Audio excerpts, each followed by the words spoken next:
Dear Dr. Love, magandang gabi po sa inyo at sa lahat po ng inyong mga tagapakinig. Itago niyo lamang po ako sa pangalang Doy. Ako po'y taga Bicol, pero lumuwas po ako ng Maynila para magtrabaho. Sa pagluwas ko po, lakas ng loob lang ang dala ko. Wala po akong kahit na ano.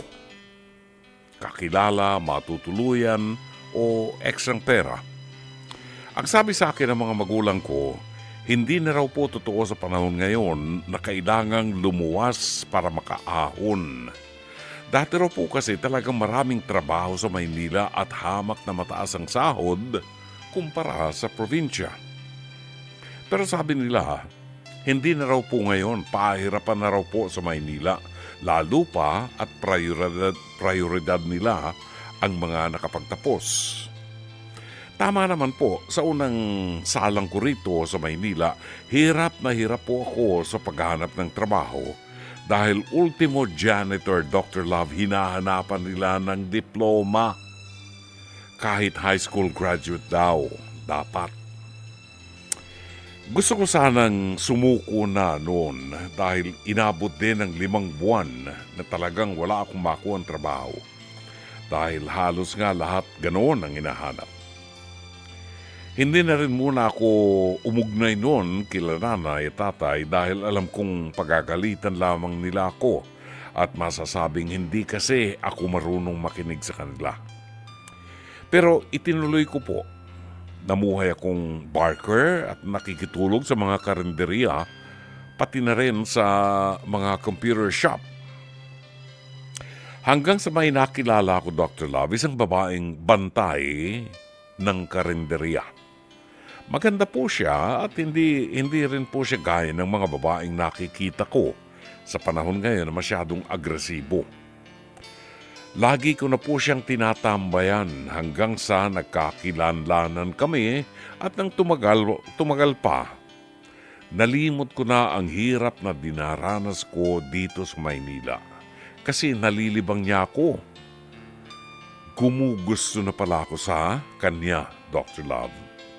Nilakad niya po ako sa may-ari ng karinderya at nagawa niya po akong ipasok bilang dishwasher. Maayos naman po ako at masaya dahil mas mahaba ang oras na nakakasama ko siya. Ngayon po, Dr. Love, kami na. At inaaya niya po ako na magtayo ng sarili naming karinderya. Magsimula raw po kami. At alam mo, Dr. Love, willing din po siyang sumama sa akin sa probinsya para makilala ang pamilya ko. Parang napaka-perfecto po ano. Hanggang sa nalaman ko po ang sikreto niya. Dr. Love, nung araw pala na unang beses ko siyang nakita at nabighani ako, buntis na po pala siya noon. Ngayon niya lang po inamin dahil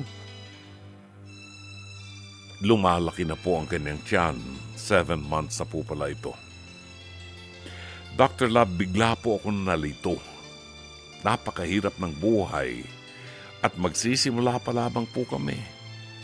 Isa pa, wala nga po kaming permanenteng tinutuluyan at saka hindi ko po alam kung kaninong anak niya. Ayaw naman niya pong sabihin sa akin dahil ayaw niya raw pong pag-usapan pa. Paano po ba ito? May tiwala naman po ako sa Panginoon kung saan niya man gusto dalhin ang buhay ko. Pero Dr. Love, pagdating po sa pag-ibig, medyo nalilito po ako. Dapat ko po bang ituloy ang pagbuo namin ng pamilya at pagsuong sa kahirapan kasama ang batang dinadala niya? O dapat po muna akong mag-pass kasi baka hindi siya ang babaeng nakalaan para sa akin? Bago ko po pala tapusin ang kwento ko, gusto ko pong magpasalamat sa inyong programa, Dr. Love. Simula po nakabili po ako ng touch screen na cellphone, Dr. Love. Dr. Love po ang lagi kong pinapanood gabi-gabi bago po ako magpahinga. Pakiramdam ko po kasi nagagabayan ako ng tama sa buhay sa pamagitan ng salita ng Diyos, pati na rin po sa mga aral sa buhay ng pes to pes. Maraming salamat po at aabangan ko ang iyong payo. Gumagalang, Doy.